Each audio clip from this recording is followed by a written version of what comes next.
गुरु गोविंद दो खड़े काके लागू पाए। गुरु गोविंद दो खड़े काके लागू पाए। बलिहारी गुरु आपने गोविंद दियो बताए। कबीरा गोविंद दियो बताए।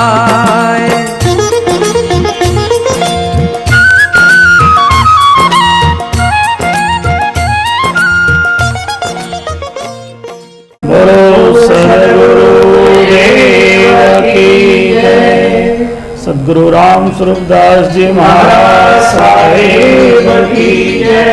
सद्गुरु श्री शांतिदास जी महाराज साहेब की जय। श्री सद्गुरु कबीर भगवान की जय। बोलो सर्व संतन की जय।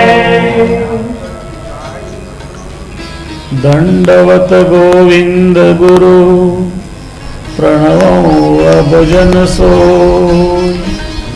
पहिले भये प्रणाम तिन नमो जो आगे हो।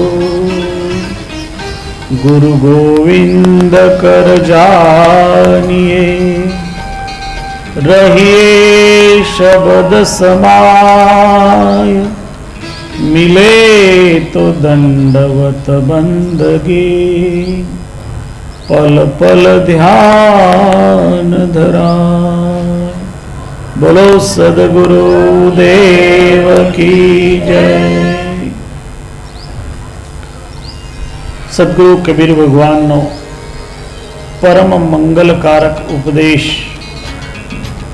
जे धर्मग्रंथ में संकलित करवामां आव्युं। ये धर्मग्रंथ एटले ब्रह्म निरूपण ज्ञान ग्रंथ।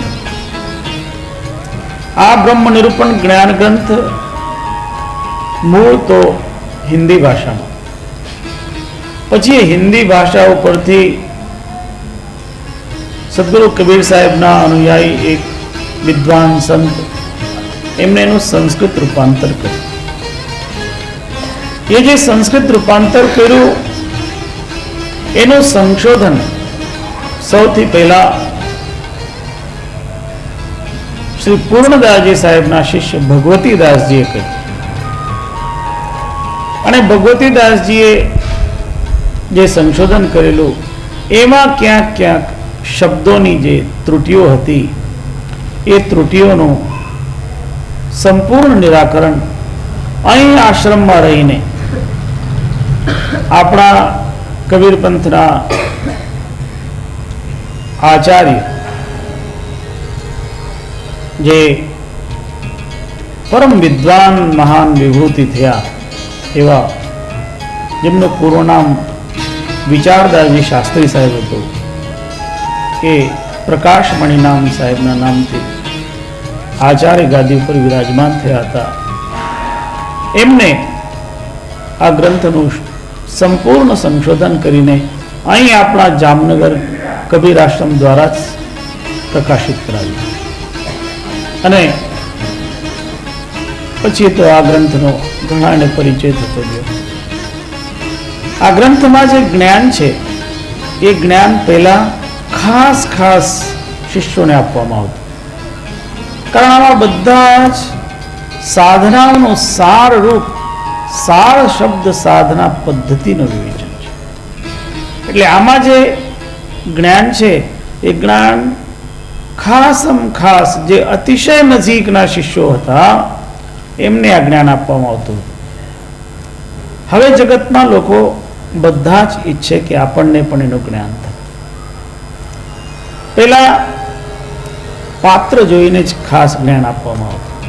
હવે આપણે એવી રીતે કરીએ कि ज्ञान आपीए जे पात्र होय ए ग्रहण करे।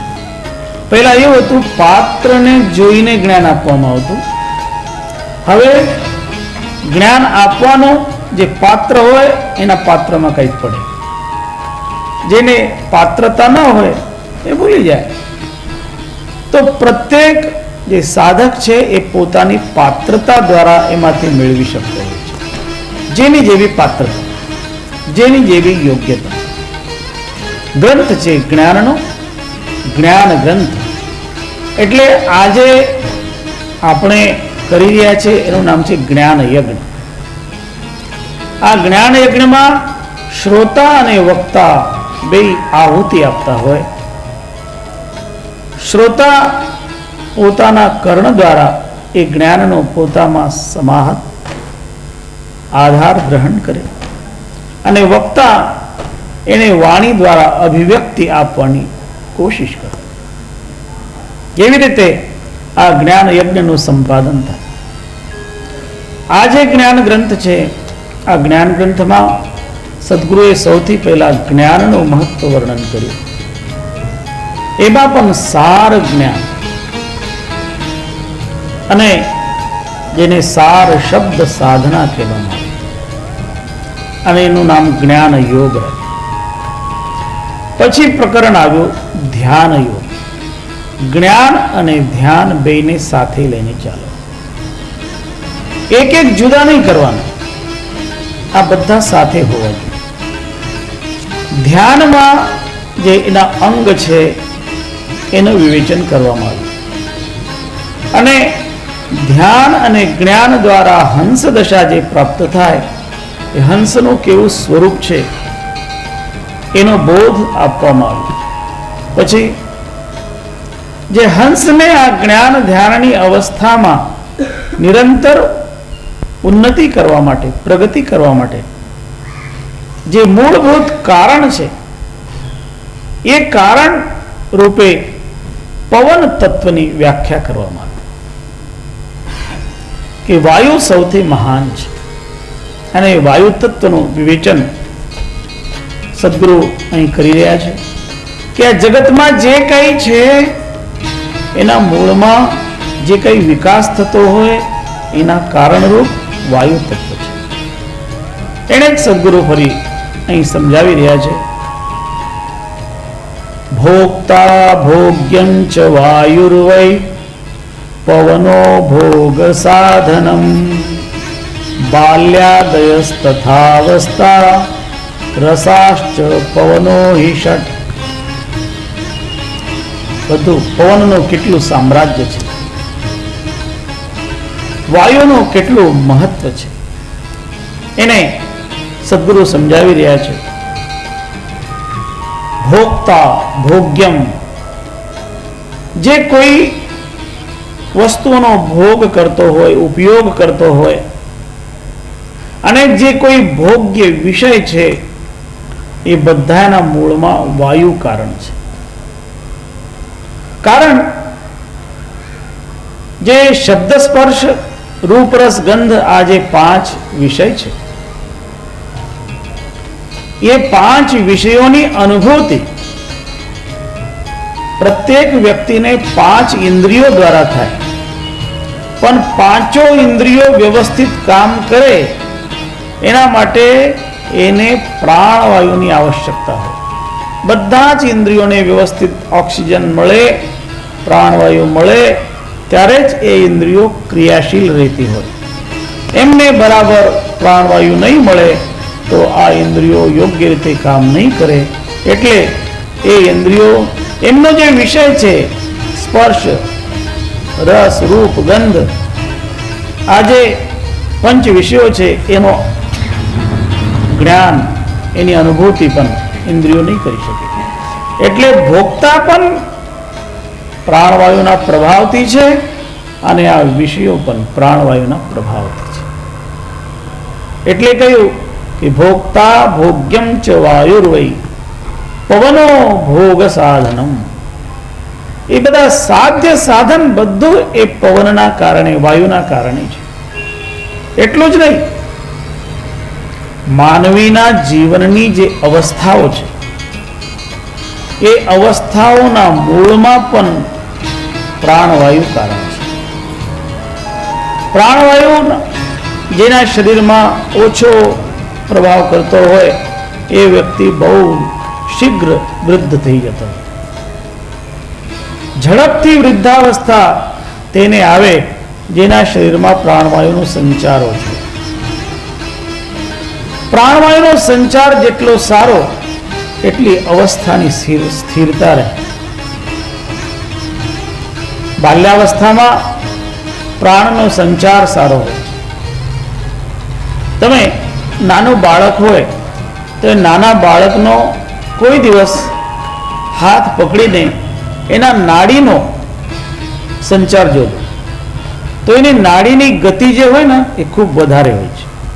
બાળકની નાડીની ગતિ વધારે હોય કારણ કે વધારે ઓક્સિજન લેવાની, વધારે સપ્લાય કરવાની કોશિશ કરે. કારણ કે બ્લડ છે એ બ્લડ આપણા શરીરમાં આપણે જે શ્વાસ લઈએ એ શ્વાસમાંથી જે ઓક્સિજન લઈએ એ ઓક્સિજન હૃદયને પહોંચે અને હૃદય એનું સ્પંદન કરીને એને પંપ કરીને આખા શરીરને પહોંચાડે.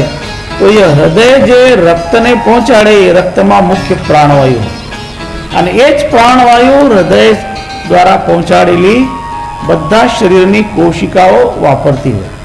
અને જ્યારે કોશિકાઓ એ પ્રાણવાયુ વાપરે તો ઓક્સિડાઇઝેશનની ક્રિયા થાય એટલે પાછો કાર્બન ડાયોક્સાઇડ આપણા શ્વાસ દ્વારા બહાર આખા શરીરમાંથી ભેગું થાય, જે બ્લડ દ્વારા હૃદયમાં આવે અને ત્યાં એમાં ઓક્સિજન મળે અને જે ડાયોક્સાઇડ છે એ પછી આપણા શ્વાસ દ્વારા બહાર આવે. એવી રીતે સારી પ્રક્રિયા પરમાત્માએ વ્યવસ્થિત ગોઠવી દીધી છે અને એના બધાના મૂળમાં તો પ્રાણવાયુ છે. એટલે પ્રાણવાયુનો સૌથી વધુ મહત્વ એટલે પ્રાણવાયુના કારણે વ્યક્તિ ભોગ કરી શકે, પ્રાણવાયુના કારણે જ વ્યક્તિ બધા કાર્યો કરી શકે. પ્રાણવાયુની શક્તિ હોય તો જ જગતની વ્યવસ્થા બરાબર ચાલે. એટલે સદગુરુ કહે કે જે પ્રાણ છે એ પ્રાણના કારણે જ બધી અનુભૂતિઓ છે.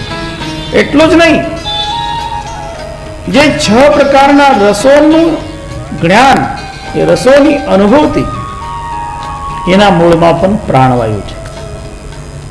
6 પ્રકારના રસ આપણે આહારમાં લેતા હોઈએ. એ 6 પ્રકારના જે રસ છે એ રસોને કહેવાય કટુ એટલે કડવો રસ, અમ્લ એટલે ખાટો રસ, તીક્ષ્ણ એટલે તીખા એટલે મરચાનો જે રસ હોય તીખો રસ,